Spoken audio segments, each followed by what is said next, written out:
नाज़रीन, खान वहाणी भरपासे में SS news की टीम हर वक्त हर हंध मज़लूम मारवाड़न सां गॾु मौजूद है। हिन वक्त एसएस न्यूज़ की टीम गढ़वारी तय ते वञी 4 खां 5 फुट पानी झागे ॻोठ जंगली खान कोंधर पहुती है।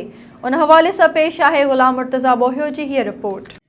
जी बिल्कुल, जीअं त सॼी सिंध में जेके तूफ़ानी हेज़ जेके बरसातूं पयूं, जंहिंखां पोइ सॼी सिंध में तबाही मचाए छॾी बरसातुनि।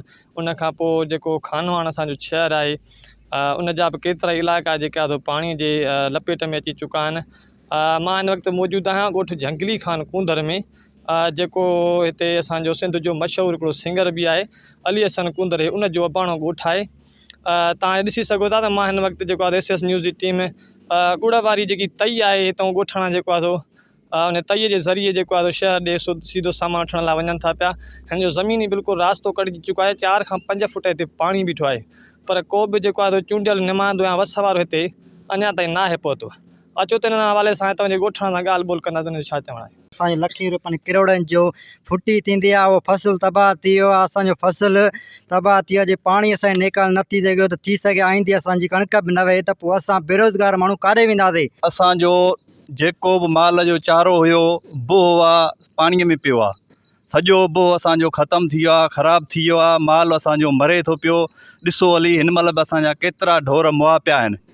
ॾिसो अची तव्हां, अॼु ॾींहं ताईं असां ॾे केर बि लड़ी न आयो आहे, न कंहिं पुछियो आहे त तव्हां वटि छा थियो, छा आहे छा न आहे। असांजो ॻोठ बि बरसात में तमामु घणो मुतासिर थियो आहे ऐं तमामु घणो असांजो नुक़सानु थियो आहे।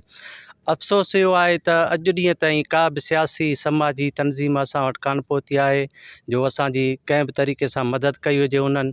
इहो असांखे अफ़सोस थिए थो। जी बिल्कुलु, जीअं त तव्हां त ॻोठाणे जी ॻाल्हि ॿोल ॿुधी, हिननि जो इहो चवणु आहे त को बि असां वटि को चूंडियल निमाइंदो या को वस वारो अञा ताईं न आहे पहुतो। कैमरामैन टीम सफ़रा सां कुंदर सां गॾु गुलाम मुर्तज़ा बोहियो, एसएस न्यूज़ खानवा। नाज़रीन, वधीक ख़बरुनि अपडेट्स लाइ ॾिसंदा रहो एसएस न्यूज़ वेब चैनल। असांजे चैनल खे लाइक ऐं सब्सक्राइब करणु न विसारींदा।